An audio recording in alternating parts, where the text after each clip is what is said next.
KITV4 News at 10, Hawaii's most complete late newscast. Good evening, I'm Kenny Choi.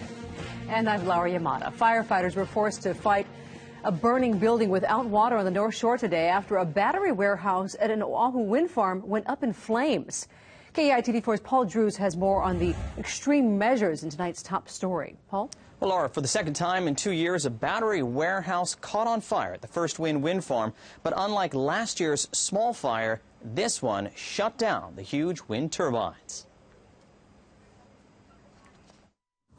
Smoke poured from the First Wind facility on Oahu's North Shore from a fire that began before the sun came up this morning.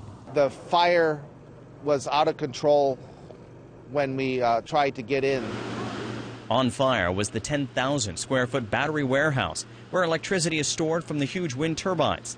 The flames caused the burning batteries to release toxic smoke, creating a challenge for emergency crews called in to fight the fire. This is a very dangerous environment to fight a fire in because of the confined nature of the warehouse. It's a big warehouse, but what's inside are rows of racks of batteries that have very small aisles in between, small enough that it makes it difficult to safely maneuver with our protective equipment on, much less shoot water on them. In fact, fire crews did not spray water on the burning batteries, which would have created a lot of toxic runoff, but had very little effect on the electrical fire.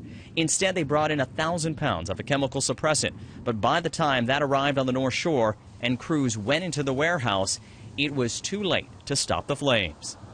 Fire crews had prepared for an emergency just like this, but when they opened the doors, it was much more intense than they had expected. It's an innovative new technology that does have special challenges. We've pre-planned it, we've worked with the company, but we haven't ever seen anything on this scale. As the fire raged out of control inside the warehouse, the wind farm was shut down. The huge turbines at a standstill, where they will remain for a while.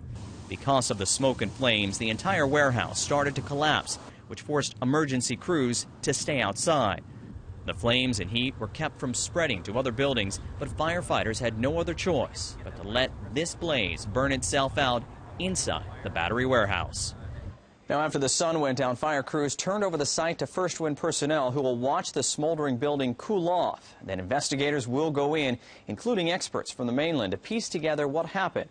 There is no estimate on when the wind farm may be up and running again or if this fire will affect the other Oahu wind farm now under construction.